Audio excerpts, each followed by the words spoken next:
샬롬 조나치입니다. 2026년 5월 9일 매일 성경 순서에 따라서 창세기 38장 1절부터 30절까지 말씀을 함께 묵상하고 기도하는 시간을 가지도록 하겠습니다. 오늘 말씀의 제목은 끊어질 수 없는 메시아 계보입니다. 오늘 말씀을 살펴보면 오늘의 본문은 요셉에 대한 이야기를 잠시 멈추고 유다라고 하는 한 사람의 가정의 이야기를 들여다보게 됩니다. 유다는 형제들을 떠나서 가나안 사람과 결혼하고 세속화의 길을 걷게 됩니다. 유다의 아들들인 엘과 오나는 여호와 보시기에 악한 악행으로 인하여서 하나님의 심판을 받게 됩니다.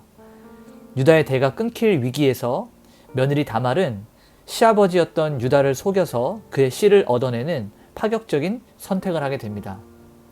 유다는 자신이 불의했음을 깨닫고 다말을 가리켜서 네가 나보다 옳도다라고 인정하면서 이 비극적이고 수치스러운 사건을 통해서 유다의 지파의 대가 이어지고 결국은 이 대가 메시아의 계보가 되는 하나님의 기묘한 섭리를 보여주게 됩니다. 이제 한 절씩 말씀을 살펴보면서 성경이 말하고 있는 진의를 함께 나누도록 하겠습니다.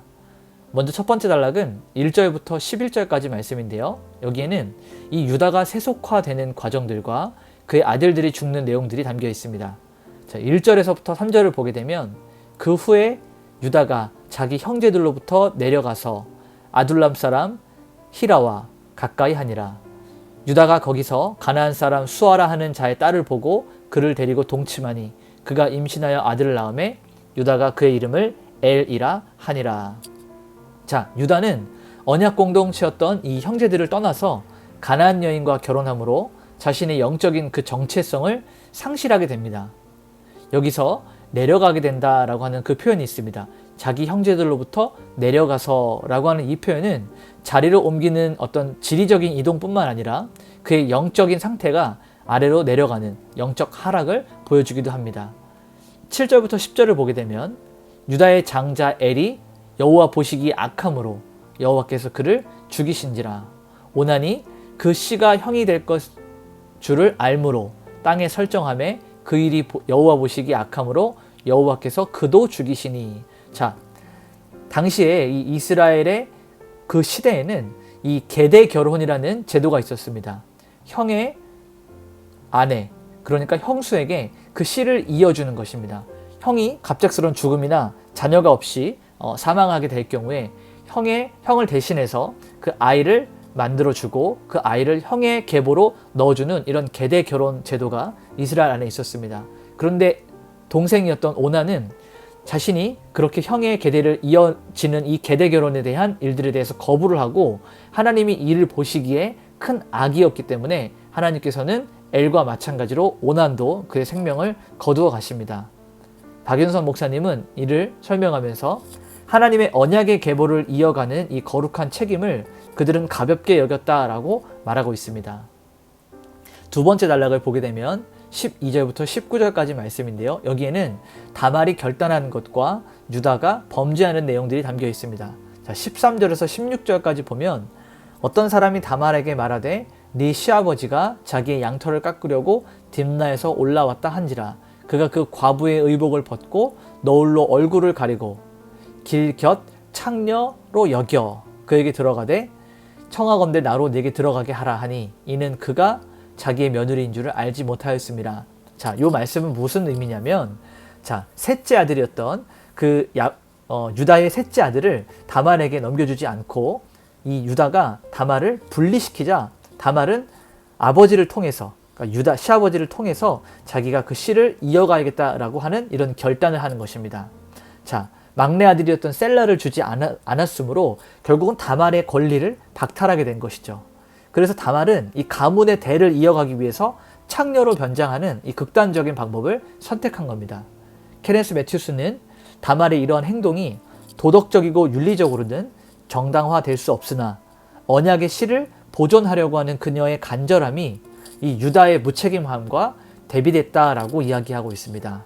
물론 우리가 다말의 이런 행위를 옳다 나쁘다 이렇게 판단할 수 없지만 세상적인 도덕적인 관점으로는 잘못된 부분이지만 하나님의 이 언약적 관점, 하나님의 언약의 씨를 이어가는 그 메시아 계보를 이어가는 관점에서는 하나님께서 그러한 부분들도 사용하셨다라고 우리는 볼 수 있어야 됩니다.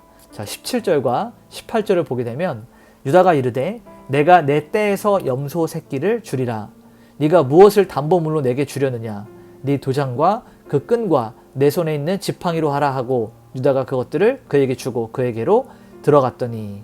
자, 유다는 자신의 신분을 상징하는 물건들이었죠. 도장과 끈과 지팡이, 이것을 담보물로 맡기면서 자기에게 순간으로 주어진 일시적인 쾌락에 빠지게 됩니다. 이는 유다가 얼마나 영적으로 무뎌져 있는지를 그대로 보여주는 장면입니다. 마지막 세 번째 단락은 24절부터 30절까지 말씀인데요. 여기에는 드러난 진실이 있고 의로운 고백이 나오게 됩니다. 자, 24절부터 26절을 보면 석 달 후쯤에 어떤 사람이 유다에게 일러 말하되 네 며느리 다말이 행음하였고 유다가 그것을 알아보고 이르되 그는 나보다 옳도다. 내가 그를 내 아들 셀라에게 주지 아니하였음이로다 하고 다시는 그를 가까이 하지 아니하였더라. 이제 함축적으로 말씀을 읽었는데요. 여기에는 이 임신했다고 하는 며느리, 그러니까 다말에게 남자가 없었음에도 불구하고 그가 행음하여 임신하였다는 사실에 그를 처벌하기 위해서, 징계하기 위해서 그를 찾아갔었는데 그가 이 물건, 담보물의 주인으로 인하여서 임신하였습니다라고 내어주었던 것이 바로 이 유다의 담보물이었던 것이죠. 그래서 유다가 말하기를 네가 나보다 옳도다라고 이렇게 이야기하는 겁니다. 결국 유다는 이 지점에서 자신의 회심을 이렇게 알려주는 중요한 전환점을 가지게 됩니다. 27절부터 30절을 보게 되면 이제 이 다말이 아이를 낳게 되는데 쌍둥이를 낳게 됩니다. 해산할 때 보니 쌍태라. 한 아이가 이제 손을 내밀게 됩니다. 산파가 이르되 이는 먼저 나온 자라 하고 홍색 실을 가져다가 그 손에 메었으니, 이 엄마 다말에게서 첫째 아이가 나오는데 손이 먼저 나왔어요. 그래서 이 산파가 그 손에 붉은 홍색 실을 가져다가 메었습니다. 그런데 그 손이 다시 들어가고 뒤에 있는 자가 나오게 됩니다.